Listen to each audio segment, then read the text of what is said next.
Dear students, we are going to study the last two articles on the circular motion. Now the next article is sub-article is 1.42 sphere of death. What is sphere of death? It is a large hollow sphere in which motorcyclist makes some stunts. Now here figure shows a large hollow sphere called a sphere of death of radius r. Initially, the motorcyclist drive the motorcycle in the horizontal circle of small radius like this here. Initially, why this happen? Why the motorcycle does like this? Because he has to achieve some minimum speed. So here, after achieving a certain minimum speed only, he drives the motorcyclist in a vertical circle of radius r. Now here we have to find this minimum speed so that the motorcyclist at the highest position A does not fall in the downward direction. If the speed of the motorcyclist is less than this minimum speed, then motorcyclist will fall in the downward direction. Therefore, before driving in a vertical circle of radius r, he should have achieved the minimum speed, and that minimum speed we have to obtain the expression for that minimum speed. Now at the highest position A here, the forces acting on the motorcyclist and motorcycle are number 1 weight mg and the normal reaction n. Both are in the downward direction, and the sum of these two forces provide the necessary centripetal force. So here, see here, at the top position A of the sphere, the forces acting on the motorcyclist are number 1 weight mg and number 2 the normal reaction n exerted by the sphere. Both these forces are in downward direction, hence they together provide the necessary centripetal force, and therefore we can write mathematically this downward sum of the downward forces normal reaction plus weight is equal to the centripetal force mv square upon r. Here v is the speed, r is the radius of the, and therefore n equal to mv square minus mg, call as equation number 1. Now here, for motorcyclist not to fall or not to break the contact with the sphere, here the normal reaction n should be equal or greater than 0. This is the important condition. Note down here, the normal reaction should be equal or greater than 0 for motorcyclist not to fall. Therefore we can write from equation 1 this normal reaction, that is mv square upon r minus mg, that should be equal or greater than 0.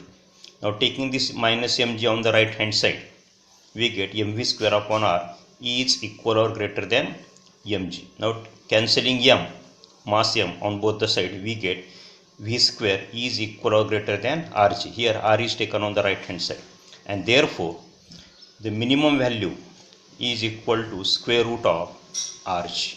its value काय पाहिजे या ठिकाणी, कमीत कमी rg किंवा rg पेक्षा जास्त. therefore the minimum speed is equal to square root of rg.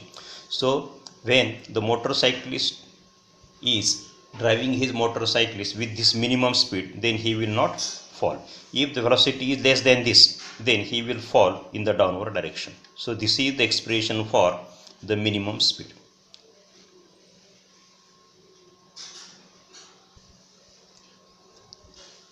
Now the next sub-article is the vehicle at the top of a convex overbridge. As we have already explained, that example of the vertical circular motion is that the motion of a vehicle over a overbridge, उड्डाण पुलावरून ज्यावेळेस एखादं vehicle जातं, its motion is a vertical circular motion. So here we have to find the expression for maximum speed with which the vehicle should be drawn. Maximum speed, not minimum. Last article मध्ये minimum होतं.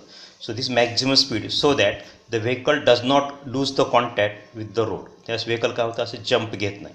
So that maximum speed we have to find. So here this is a convex overbridge of radius r. This is the vehicle at topmost position A. Now at this topmost position, the forces acting on the vehicle are number 1 its weight mg in the downward direction, and the reaction exerted by the road on the vehicle in vertically upward direction, and the resultant of these two forces provide the necessary centripetal force for the circular motion of the vehicle. So here figure shows a convex overbridge of radius r A vehicle of mass m is at the highest position here A. Now at the highest position A, the forces acting on the vehicle are number 1 its weight mg and number 2 normal reaction n exerted by the road in upward direction. As just told, these two forces are in opposite direction to each other and hence their resultant provide the necessary centripetal force. Therefore we can write mg minus n. Why minus? Because their directions are opposite. In the last sub-article, the direction of normal reaction mg was same. Here they are opposite. Note down here. So this mg minus n equal to necessary centripetal force, that is mv square upon r. Now therefore n equal to, taking n on the right hand side and this mv square on the left hand side, we get mg minus mv square upon r, called as equation number 1. Now for vehicle not to break the contact with the road, this normal reaction n should be equal or greater than 0. That means this m from equation 1, mg minus mv square upon r, that should be equal or greater than 0 from equation 1. And therefore we can write, taking this minus on the right hand side, mg should be equal or greater than mv square upon r. Now if we change the position, then instead of getting here greater than, we write here less than. Therefore mv square upon r is less than or equal to mg. Cancelling mass m on both the side, we get v square upon r is less than or equal to g. Taking r on this side, we get v square is less than or equal to r. Or therefore the maximum value of v is here square root of rg. So this is the expression for maximum speed with which a vehicle should be driven on a overbridge so that it does not lose the contact with the road surface. So this is the maximum speed with which the vehicle can be driven. So here the students are advised to study the simultaneously article 1.4.2 and here article 1.43 and find the difference between the two. Thank you.